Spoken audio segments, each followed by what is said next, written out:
फिनोटोक्स chemical limited. तो दोस्तों हमारे सामने आज जो कंपनी है इसने अपने इन्वेस्टर्स को काफ़ी मल्टी बैगर रिटर्न्स दिया है। 15 रुपये का जो शेयर प्राइस हुआ करता था उसने 400 रुपये का हाई बनाया और करंट टाइम में उस लेवल से काफ़ी नीचे यानी 262 रुपीज़ के आसपास ट्रेड कर रहा है।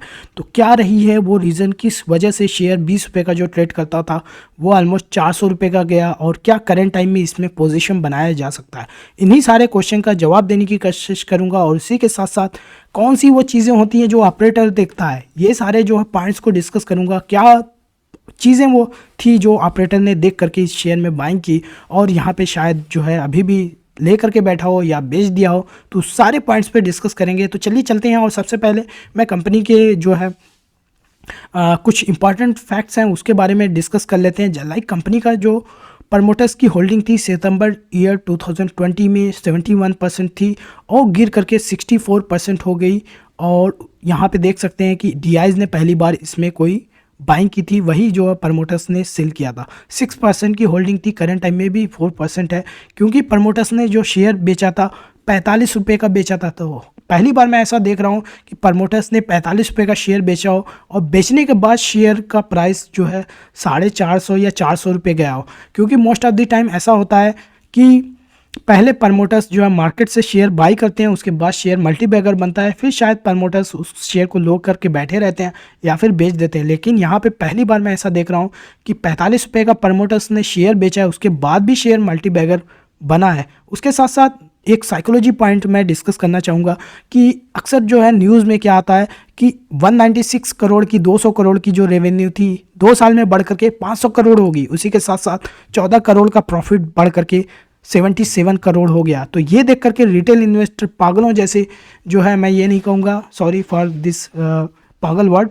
मतलब retail investor most of the time यहाँ 400 रुपये पे बाइंग करने लगते हैं और शेयर शायद लुढ़क जाता है, क्योंकि वहाँ पे जो है ऑपरेटर जो है अपना शेयर जो है अनलोड कर रहा होता है और जो है रिटेल इन्वेस्टर वहाँ पे बाइंग करते हैं और वहाँ पे काफ़ी लॉसेस भी हो जाते हैं।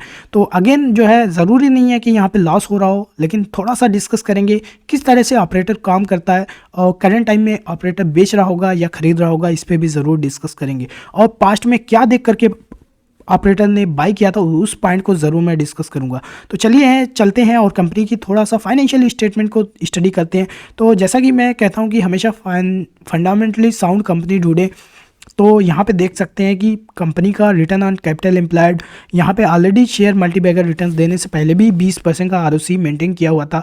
तो पर्सनली मैं यही कहता हूँ, जो भी कंपनी का फाइनेंशियल स्टेटमेंट अच्छा लगता है वो उसको मैं वॉच लिस्ट में लगा के रखता हूँ। कैसे लगाता हूँ इसकी ओवरऑल एक प्रोसेस है, क्योंकि 5000 कंपनी में आपको कौन सी कंपनी वॉच लिस्ट में लगानी है उसके लिए आपको 2 मिनट के अंदर फाइनेंशियल स्टेटमेंट पढ़ना आना चाहिए। तो हमारी संडे में एक मास्टर क्लास होती है जहां पे हम बेसिक भी बताते हैं, 5000 कंपनी में से फ़िल्टर लगा के कौन सी कंपनी वॉच लिस्ट में ऐड करना है, वो भी 2 मिनट टाइम लगता है, कैसे स्टडी करना है। और इसी के साथ साथ ऑपरेटर क्या देख करके कंपनी में बाइंग करता है, ये सारी जो चीज़ें हैं हम अपने मास्टर क्लास में डिस्कस करते हैं। तो ये संडे में होता है 6 बजे और इसकी ज्वाइनिंग फ़ीस 99 रुपीज़ है। अगर आप ज्वाइन करना चाहते हैं इस नंबर पे हमें व्हाट्सअप या कॉल करके इस जो है वेबिनार के लिए आप साइन अप कर सकते हैं। तो चलिए चलते हैं और डिस्कस करते हैं कि करंट टाइम में इनकी जो मैंने ऑलरेडी जैसे बताया कि इनकी रेवेन्यू लगातार बढ़ ही रही थी, बट पिछले 3 सालों में काफ़ी तेज़ी से रेवेन्यू जो 200 करोड़ का रेवेन्यू था वो जंप करके 2.5 गुना यानी 500 करोड़ का हो गया। प्रॉफिट जो यहाँ से यहाँ तक कुछ खास ग्रोथ नहीं हुई थी, ऑलमोस्ट 15 करोड़ का प्रॉफिट 2015 में भी था, 20 में भी 15 करोड़ का ही प्रॉफिट था, बट वो पिछले 3 सालों में काफ़ी तेज़ी से जंप किया। और क्या रीज़न होता है, ऑपरेटर को कैसे पता होता है कि ये शेयर भागने वाला है, तो यहीं पे कहीं बाइंग कर लेता है। तो सबसे बड़ा जो इनसाइडर इन्फॉर्मेशन जो मैं कहता हूँ कि कंपनी के अंदर क्या चल रहा है, इनसाइडर पीडिया हमारे चैनल का भी यही नाम है, क्योंकि मेरी कोशिश यही है कि वो कौन सी इन्फॉर्मेशन है जो ऑपरेटर स्टडी करता है। तो हमारे पास सबसे जो इम्पॉर्टेंट होता है अर्निंग कॉन्फ्रेंस कॉल, क्योंकि अर्निंग कॉन्फ्रेंस कॉल ही वो जो सोर्स है कि ऑपरेटर के पास जो भी इंफॉर्मेशन मिलती है मैनेजमेंट से डिस्कशन करके मिलती है, और ये डिस्कशन की जो ट्रांसक्रिप्ट है वो हमें टेक्स्ट के फॉर्म में या यूट्यूब पे ऑडियो के फॉर्म में मिल जाती है। और या फिर कभी कभी जो है ऑपरेटर डायरेक्टली मैनेजमेंट से, टॉप मैनेजमेंट से डिस्कशन भी कर सकता है। लेकिन हमारे पास जो इन्फॉर्मेशन अवेलेबल होती है स्क्रिप्ट के फॉर्म में या ऑडियो के फॉर्म में, या फिर कभी कभी मैं पर्सनली लाइव भी ज्वाइन कर लेता हूँ, बट हमेशा जो है इन्वॉल्व नहीं होते, क्योंकि पास्ट की अगर कंपनी में स्टडी करना है तो हमें ट्रांसक्रिप्ट ही देखना पड़ेगा। तो यहाँ पे अगर देखें तो पिछले 1 साल का बता रहे हैं, 3-4 स्लाइड है, ज़्यादा मैं टाइम नहीं लूँगा। तो यहाँ पे बता रहे हैं कि 1 साल पहले हमने जो है प्लांट को यूटिलाइज़ किया और स्टार्ट किया, यूटिलाइज़ किया। तो समझ में यही लाइन समझ करके एक बात समझ में आई कि यहाँ पे 1 साल पहले सही टाइम था और उस टाइम चार्ट कैसा दिख रहा था। मैं थोड़ा डिस्कस करना चाहूँगा टेक्निकल पॉइंट्स पे कि लाइक यहाँ पे देखें तो वॉल्यूम काफ़ी ज़्यादा है 1 साल पहले का। तो यहाँ पे देखें तो 130 रुपये से 180 रुपये तक के बीच में यहाँ पे काफ़ी हेवी वॉल्यूम दिख रहा है। फिर यहाँ पे शेयर प्राइस थोड़ा नीचे है, फिर यहाँ पे वॉल्यूम काफ़ी हेवी है। मतलब ऑपरेटर इस पोजीशन में इस टाइम पे अपना पोजीशन बना रहे थे।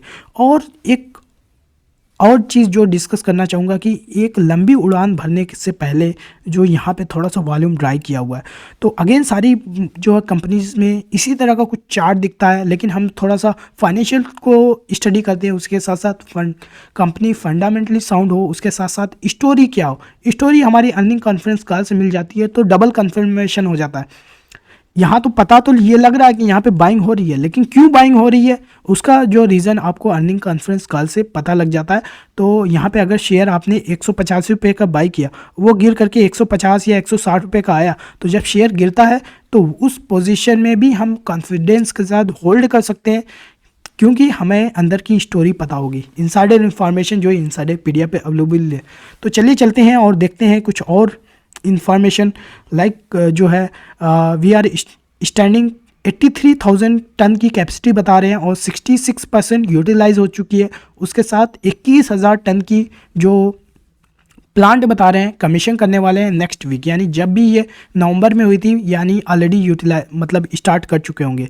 और यहाँ पे सबसे मेन इन्फॉर्मेशन ये दे रहे हैं कि ये बता रहे हैं कि पिछले 2 साल में हमने अपनी कैपेसिटी डबल कर दी।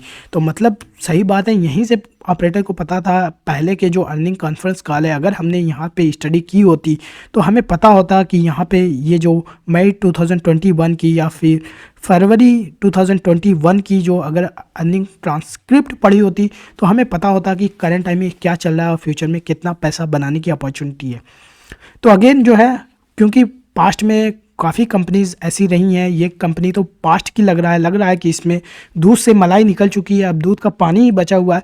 लेकिन ऐसी बहुत सी कंपनीज है जो करंट टाइम में भी पैसा बना के दे सकती हैं। मेरे यूट्यूब चैनल को आप जो है सब्सक्राइब कर लीजिए, क्योंकि मैं पास्ट की और फ्यूचर की दोनों कंपनीज में स्टडी करते रहता हूं।